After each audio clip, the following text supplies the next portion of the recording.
This is the story about Princess Priscilla by Stacey Epitos and Beth Norling.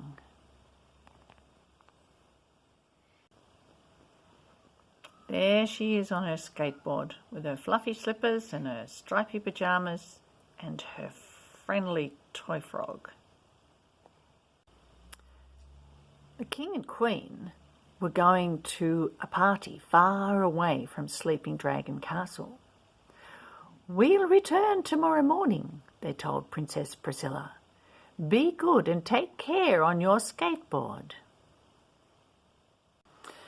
Priscilla zipped out to the kitchen. The cook was preparing for the next morning's breakfast of pancakes with maple syrup. "How many pancakes do you think you could make?" asked Priscilla. "Oh, enough to feed everyone at Sleeping Dragon Castle," replied the cook. "Perhaps even enough to feed a dragon." "May I help you get things ready for breakfast?" "No, Princess," laughed the cook. "You're too young to help me."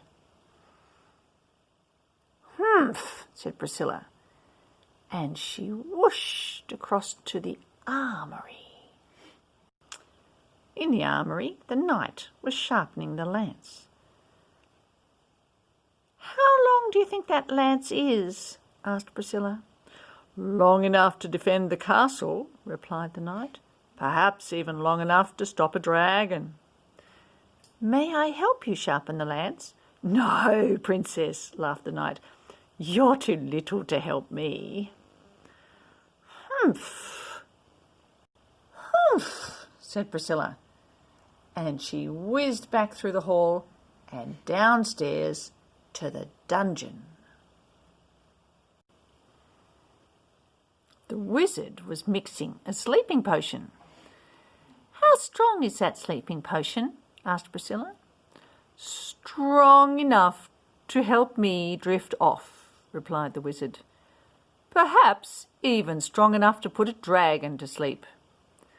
"May I help you mix the potion?" "No, Princess," laughed the wizard. "You're too small to help me." "Humph," said Priscilla, and as there was nothing else to do, she scooted off to bed. Now, Sleeping Dragon Castle sat high on top of Sleeping Dragon Hill, and at the bottom of Sleeping Dragon Hill was Sleeping Dragon Cave, and inside Sleeping Dragon Cave was a real live dragon sleeping. But on this particular night, only 100 years and 1 day since he'd last crawled into bed, the dragon started to wake. He tossed and he turned, he sneezed and he wheezed. And by the time the morning sun had begun to rise, the dragon was wide awake and very, very hungry. "I wonder what's for breakfast at the castle," the dragon grumbled as he started up the hill. "Barbecued people, lightly grilled? Sounds delicious." Then he laughed and he snorted fire from his nostrils. "Ha, ha, ha!" Priscilla popped up in her bed. "That's strange. I thought I heard a roar." "Roar!" She ran to a window. "I did hear a roar." Out on the terrace stood all the grown-ups staring at the hungry dragon beyond the wall. The knight and the wizard were still in their pyjamas. "Quick, come inside so he can't get you," Priscilla shouted at the grown-ups. But they were all so frightened they couldn't move. Priscilla grabbed her skateboard and she tore downstairs to the kitchen. She raced down to the dungeon, then back up to the armoury. Seconds later she was zooming across the terrace charging at the dragon at top speed. She held a lance speared through a stack of sticky sweet pancakes. "Roar!" bellowed the dragon as Priscilla approached. Faster and faster she skated until, wham, the lance wedged itself into the wall, wobbling the pancakes temptingly under the dragon's nose. He sniffed, he whiffed, he took a nibble and then, gulp, the dragon swallowed the pancakes in one big bite. "Roar! Roar! Give me more!" "All right, be patient," said Priscilla. She pulled the lance free and hoisted it over her shoulder and calmly skated back towards the door. "Wait for us!" yelled the grown-ups as they tripped in after her.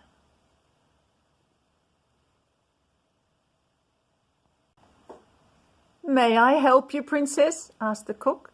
"I can mix the batter." "Yes, cook," said Priscilla. "We'll need lots of batter." "May I help you, Princess?" asked the knight. "I can charge the lance across the terrace." "Yes, knight," said Priscilla. "You may borrow my skateboard." "May I help you, Princess?" asked the wizard. "I could pour the maple syrup over the pancakes." "Yes, wizard," said Priscilla, "but we're not using maple syrup." "Not using maple syrup?" "No, wizard," said Priscilla. "I put your sleeping potion on those pancakes, and you'll have to make more. We must turn that hungry dragon back into a sleeping dragon." And as they worked as a team with Priscilla as their leader and chief pancake flipper, "More, more, more!" yelled the dragon as the knight skated back and forth with the lance. "More, more, more!" hollered the dragon as the kitchen overflowed with batter and pancakes. "More, more, more!" bellowed the dragon as the wizard lugged another pot of sleeping potion up the stairs. "Does he look tired yet?" asked the wizard. "This potion should be taking effect by now." "He's already eaten 900 pancakes and I'm running low on ingredients," said the cook. "My legs won't hold on to this skateboarding much longer," said the knight. Priscilla ran to the window and saw that the dragon's eyelids were starting to droop. "More," said the dragon half-heartedly as he stifled a yawn with his sticky claw. "Another 100 pancakes should do it," Priscilla announced. A short time later, everyone stood on the terrace, no longer frightened of the drowsy dragon, who could barely force down his 1000th pancake. "Roar!" murmured the dragon. "No more, no more." He yawned and patted his bloated belly. "I feel as if I could sleep for 100 years.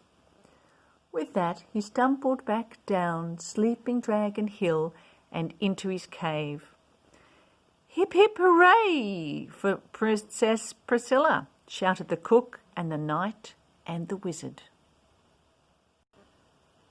Just then the king and the queen returned home and were told how Princess Priscilla had saved the day. "You deserve a reward," announced the king. "What would you like, my dear?" asked the queen. "Breakfast, please," roared Priscilla. "Are there any pancakes left? I'm as hungry as a dragon." That's the end of the story.